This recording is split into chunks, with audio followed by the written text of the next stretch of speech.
కేసీఆర్ ను అసెంబ్లీలో చర్చకు పిలిచానని, క్లబ్బుల్లో పబ్బుల్లో చర్చకు కాదని ఫైర్ అయ్యారు సీఎం రేవంత్ రెడ్డి. ఒక ఆయన పేరు కూడా తన నోటతో పలకడం ఇష్టం లేదన్నారు సీఎం రేవంత్. ఆ రోజే చిన్నారెడ్డి చెప్పిన మాట కేసీఆర్ విని ఉంటే ఇప్పుడు ఈ పరిస్థితి వచ్చేది కాదన్నారు ఆయన.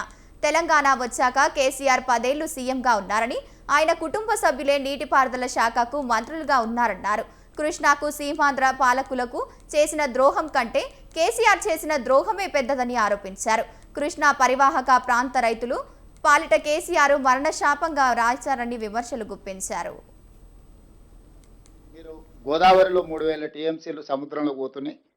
మీరు తీసుకెళ్ళండి, కృష్ణా బేసినే కాదు, గోదావరి బేసిన్ నుంచి కృష్ణా బేసిన్ నుంచి పెన్నా బేసిన్ వరకు, గ్రేటర్ రాయలసీమ అంటే ప్రకాశం నెల్లూరు వరకు కూడా మీరు నీళ్లు తీసుకెళ్ళండి. ఎవరేమనుకున్నా, ఎవరికి కడుపు నొప్పి అయినా పర్వాలేదు, రాయలసీమ నేను రతనాల సీమ చేస్తానని వారు స్వయంగా ప్రకటించి, వారే జగన్మోహన్ రెడ్డి గారిని ఇక్కడికి పిలిచి ఆశీర్వదించి, వారికి సూచనలు సలహాలు ఇచ్చి, జీవోలు ఇచ్చి, టెండర్లు చేసి అన్ని రకాలుగా వారికి సహకరించింది. సార్, వారిద్దరి అనుబంధం ఎలాంటిది అయినా అది తెలంగాణకు తీరని నష్టం. వారిద్దరి మధ్యలో ఆప్యాయత ఉండడాన్ని, అనుబంధం పెంచుకుంటే మాకేం అభ్యంతరం లేదు. కానీ శాశ్వతంగా తెలంగాణ ప్రజలకు కృష్ణానది పరివాహక ప్రాంతంలో ఉండే రైతాంగానికి మరణ శాసనం రాసే అధికారం చంద్రశేఖరరావు గారికి ఎవరు ఇవ్వలేదు. ప్రజల యొక్క హక్కులను కాపాడడానికి మాత్రమే ప్రజలు అధికారం ఇచ్చారు. ఆ అధికారాన్ని వినియోగించి తెలంగాణ రైతాంగం, తెలంగాణ ప్రజలకు శాశ్వత మరణ శాసనం రాసే అధికారం చంద్రశేఖరరావు గారికి ఎవరు ఇవ్వలేదు. ప్రజలు, ప్రజాస్వామ్యము, భారత రాజ్యాంగం డాక్టర్ బాబాసాహెబ్ గారు అందించిన చట్టసభలే మనకు దేవాలయాలు. అక్కడే మనం చర్చించుకుందాము, వాస్తవాలను ప్రజలకు వివరిద్దాము. ఒకరోజు కృష్ణానది జలాల మీద, ఇంకొక రోజు గోదావరి నది జలాల మీద పూర్తి స్థాయిలో చర్చ చేద్దాము. ఒకవేళ కాదు కూడదు అనుకుంటే ఇంకా 1-2 రోజులు పొడిగించుకొని అయినా దీనికి సంబంధించిన వాస్తవాలను చర్చించుకుందాం.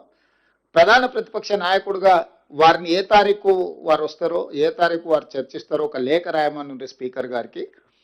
తక్షణమే ప్రభుత్వం స్పందించి శాసనసభ సమావేశాలను ఏర్పాటు చేసుకుందామని నేను వారికి సూచన చేయడం జరిగింది. సవాల్ విసరలే. ఎందుకంటే నాకు ఈ చట్టసభల పట్ల, ప్రజాస్వామ్యం పట్ల నమ్మకం, విశ్వాసం ఉన్నది. అందుకే వీధుల్లో కాకుండా, క్లబ్బుల్లో కాకుండా, పబ్బుల్లో కాకుండా, ప్రజల ముందు చులకన కాకుండా చట్టసభలలో మనం చర్చ చేసుకుందాము. రండి, మీ అనుభవంతో మీ చేసిన ప్రయత్నాలన్నీ వివరించండి. భవిష్యత్ ప్రణాళికలను కూడా మనము చర్చించుకుందాము. మీ అనుభవంతో ఏమైనా సూచన చేస్తే మా ప్రభుత్వం తీసుకోవడానికి సిద్ధంగా ఉందని నేను వారికి సూచన చేయడం జరిగింది.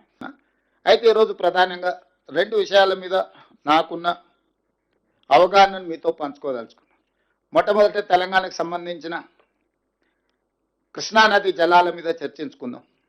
చాలా వివరాలు, నీటి కేటాయింపుల విషయం నుంచి ఉమ్మడి రాష్ట్రం, ఆ తర్వాత తెలంగాణ రాష్ట్రంలో నీటి కేటాయింపులు, వినియోగం మీద పెద్దలు ఉత్తమ్ కుమార్ రెడ్డి గారు పూర్తిగా వివరణ మనకు వివరించడం జరిగింది, సమాచారం ఇవ్వడం జరిగింది. వారు కొన్ని అంశాలను ఏవైతే ఇంకా ముందుకు మనం తీసుకెళ్లాలనో ఆ అంశాలను మీ అందరితో నేను పంచుకోదలుచుకున్నాను.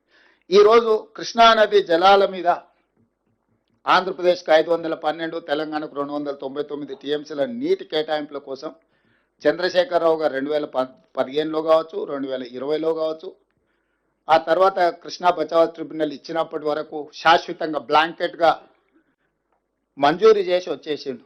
తెలంగాణ రాష్ట్రం వచ్చిన తర్వాత 2 సార్లు చంద్రశేఖరరావు గారు ముఖ్యమంత్రిగా, సరే వారు రాజకీయ పార్టీగా నిధులు నియామకాల లేకపోతే ఇంకేమి ఎన్నికల ఎజెండా ఏ రకంగా వారు ప్రజల్ని ఒప్పించండు, మెప్పించండు, 2 సార్లు అధికారాన్ని చేపట్టి వారు ఏ రాజకీయ ప్రయోజనం, ఆర్థిక ప్రయోజనం పొందినరు అనేది చర్చించ వేదిక కాదు ఇది. వారు ఉన్నప్పుడు చర్చిస్తే ఆ విషయాల మీద వారి నుంచి మనం సూటిగా మాట్లాడడానికి అవకాశం ఉంటుంది.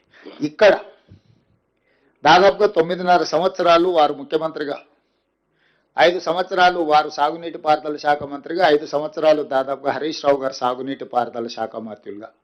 అంటే వారి కుటుంబమే 9.5 సంవత్సరాలు ఈ శాఖకు ప్రాతినిధ్యం వహించిండ్రు. దాదాపుగా ఆర్థిక శాఖ కూడా చివరి 5 సంవత్సరాలు హరీష్ రావు గారే బాధ్యత తీసుకున్నారు.